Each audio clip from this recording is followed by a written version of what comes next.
Hola, comrades! Today's topic of interest, Uncharted. With the decline of the Tomb Raider series in the early to mid-2000s, there was an opening for a new preeminent action gaming franchise. At the same time, famed developer Naughty Dog had finished up their Jax and Daxter series and were preparing for the new PS3 era. Out of this came Uncharted, a revolutionary game focusing on the adventures of treasure hunter Nathan Drake. With its thoughtful story, intriguing characters, involving atmosphere, and adrenaline-pumping action, Uncharted became one of the most acclaimed games of 2007, which is saying something. As stated in my video on the decline of E3, 2007 was one of the most important years in gaming history and the start of our current gaming era. A lot of excellent games released that year, but rather than be lost in the rush, Uncharted stood above the pack. It was exactly the game the industry needed that year. With its genius formula, which paid tribute to the classics while reveling in innovation, and its cinematic ideas, Uncharted is exactly how the gaming industry wanted to present itself in 2007. For decades, games had languished in the shadows of art forms, such as books and television, and especially movies. But as consoles got more powerful and graphics improved, the industry saw an opportunity to be taken seriously in the mainstream. And how did it respond? By copying movies. Just like prestige TV shows wanted for a long time to be seen as literary, AAA games wanted to be seen as cinematic. This trend has thankfully started to die off, but for a while it seemed like every big game wanted to be like a movie.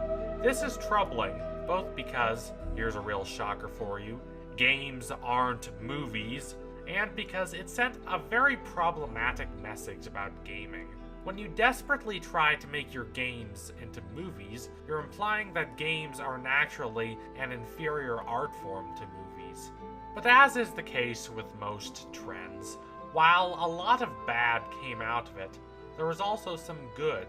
The best result of the push towards cinematic was the Uncharted series. The original game received 3 sequels, all of which are better than the original, and combined, the tetralogy elevated Naughty Dog's reputation. The developer was not only respected, it was legendary. Uncharted is often cited as one of the greatest gaming franchises of all time, and I would agree with that. Games 2 and 4 by themselves deserve attention in the category of greatest game of all time, but Uncharted is also the best action movie franchise ever. Yes, action movie.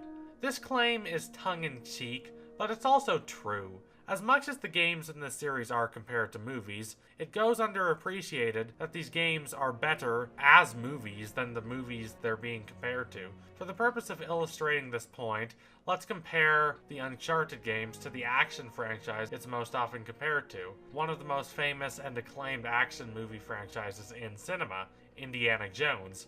This is a good movie franchise to use as comparison because it lines up very nicely with Uncharted.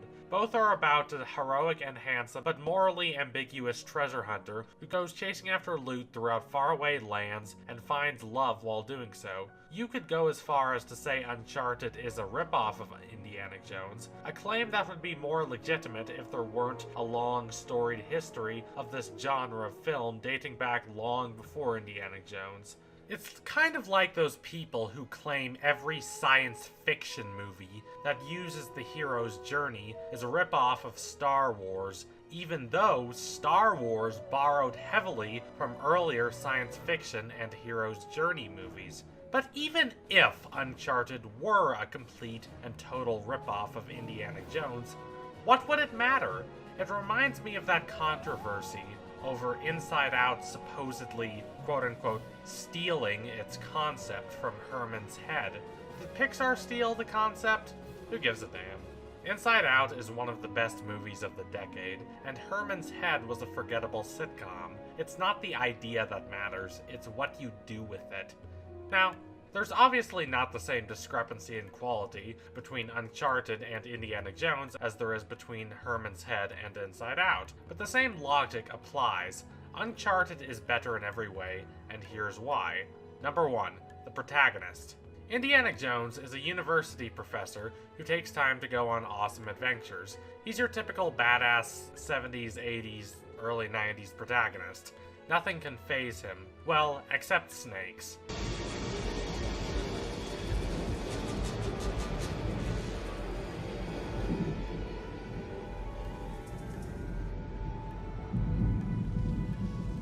Snakes.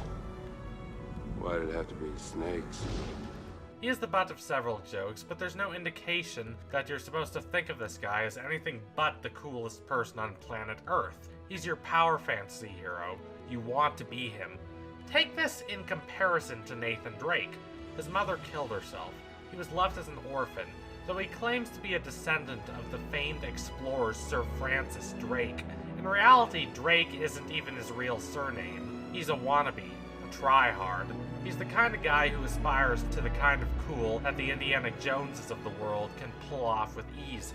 And isn't that more relatable and inspiring? And despite the cynicism his hardscrabble upbringing has encased him in, he manages to become kinder and more thoughtful and more empathetic over the course of the series. You cannot say that about a lot of protagonists, especially those whose adventures get darker and more dangerous over the course of their series.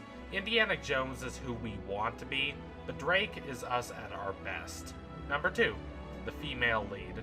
Both these protagonists fall in love with multiple women over the course of their series, but in both cases, one stands out above the rest. For Indy, it's Marion Ravenwood, whereas in Uncharted, it's Elena Fisher.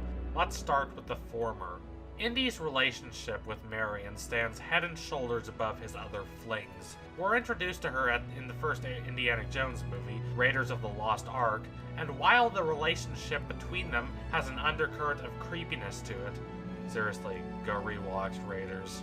It's there. You do get the sense that these people genuinely care about one another. She does not appear in the next 2 movies, but Indy does get her pregnant before he leaves her, and by Crystal Skull, their kid, Henry Jones III, is an adult. Indy and Marion finally marry by the end of that terrible movie, and it's a great ceremony and one of the best moments in the franchise, but you're left wondering if that's all there is. The relationship doesn't seem very deep.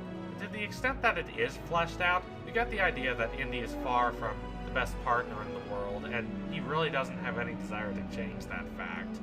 Compare this to Elena and her relationship with Drake. Unlike Marion, Elena is actually a developed, complicated character. You get to know her, and she's interesting. Except in the 3rd game, she has a major role in every entry of the series. Nice and idealistic, but fiercely protective, she has an actual personality, unlike the many female leads in male-centric blockbusters. And while she's not as interesting as Drake, more thought and care went into developing her character than went into developing any character in the Indiana Jones series.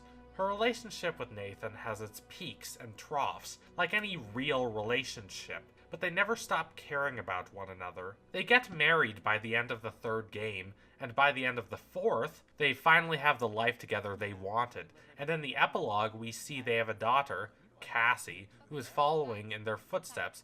Like Marion and Indy, they have their happy ending, though unlike Marion and Indy, it feels natural and earned. Of Sir Francis Drake. Is that right? Yeah, that's pretty much right. it. Yeah. Bullshit. Language. Crap. Better. Alright, so keep going. You know what? The sun is up. Boat's ready. Wind is just right. You want to continue the story? I say we do it on the water. Come on. Well, wait, what'd Francis Drake look like? Was it gross? Actually, he wasn't in there. Yeah, just his journal with a map to El Dorado. The City of Gold? That's the legend. Turns out it was just a statue. A cursed statue. No way, seriously? Yeah, seriously. But I'll get back to that later. See, the map... Number 3. Consistency. This might be the biggest factor. How many good Indiana Jones movies are there? 2 at best. The aforementioned Raiders of the Lost Ark, and the 3rd flick, The Last Crusade. Temple of Doom is alright, I suppose, though the older I get, the cheesier it seems. And Crystal Skull, let's not talk about Crystal Skull. Cover it.